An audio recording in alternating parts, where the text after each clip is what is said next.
Veel on võimalik kitarri häälestada elektroonilise aparaadi abil. Sul võib olla olemas füüsiline aparaat või sa võid kasutada arvuti abi, tarkvara, mis käitub täpselt samamoodi nagu häälestusaparaat on hulganisti saadaval. Sul on lihtsalt tarvis mikrofoni, aga arvutit alati kaasas ei tassi, nii et tõesti selline väline häälestusseade on tihtipeale praktiline. Ja neid aparaate on üsna erinevaid. Väga tavaline, mida paljud on näinud, on selline suur kobakas, mõnikord on siin ka metronoom sees ja see kasutab välist mikrofoni.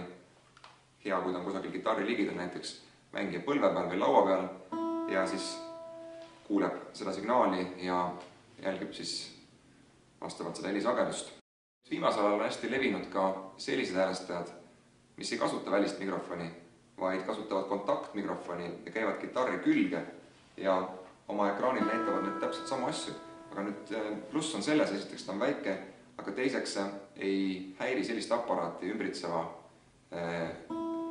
kitarrid või teised pillid või müra, sest et tema võtab oma vibratsiooni otse kitarrist ja väliseid helisid ei kuule.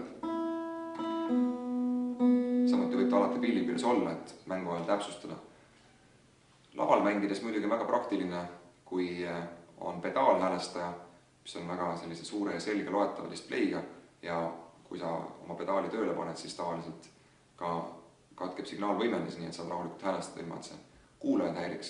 Akustilise pilliga ikkagi tuleb natukene kuulajad kiusata sellega, et aeg-ajalt selliseid häälestamise helisid tekitada.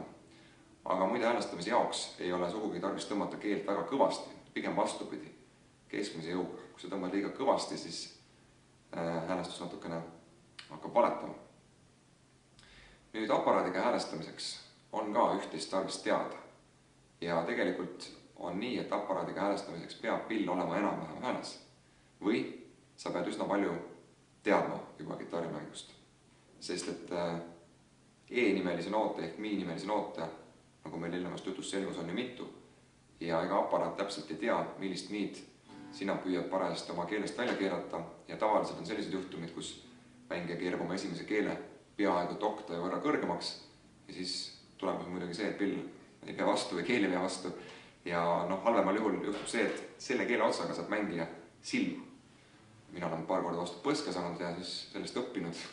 Nii et tuleb vaadata, et millise oktavi miid sa täpselt taga ajad.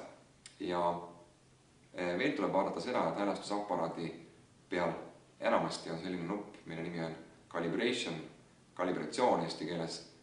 Ja üldiselt on nii, et la peab olema 440 Hz. Seal saab sättida seda madalamaks või kõrgemaks. 440 on selline tööstuslik standard, võiks öelda, mida kasutavad arvutid, syntesaatorid ja enamus muusikuid. Ja veel on aparaadil selline nupp või ka mitu nuppu, mis lubab häälestada kas pooltooni, terve tooni või koguni poolest tooni madalamaks kõik keeled ja seda läheb tarvis teatud rockmuusika stiilides. On ansambleid, kes kasutavad alati madalamaid häälestusi, nii et sel juhul tuleb need nupud alla vajutada ja tihti on ka vastupidi, et need nupud on ise allu läinud ja õpilane siis häälestab ja ei saagi oma pilli kunagi häälda niimoodi, et ta saaks kaasa mängida selle videoga või selle muusika salvestisega, millega ta tahtis kaasa mängida, sest asjad niimoodi kokku ei sobi. Nii et aparaadiga häälestamine võtab samuti natuke õppimist ja aega.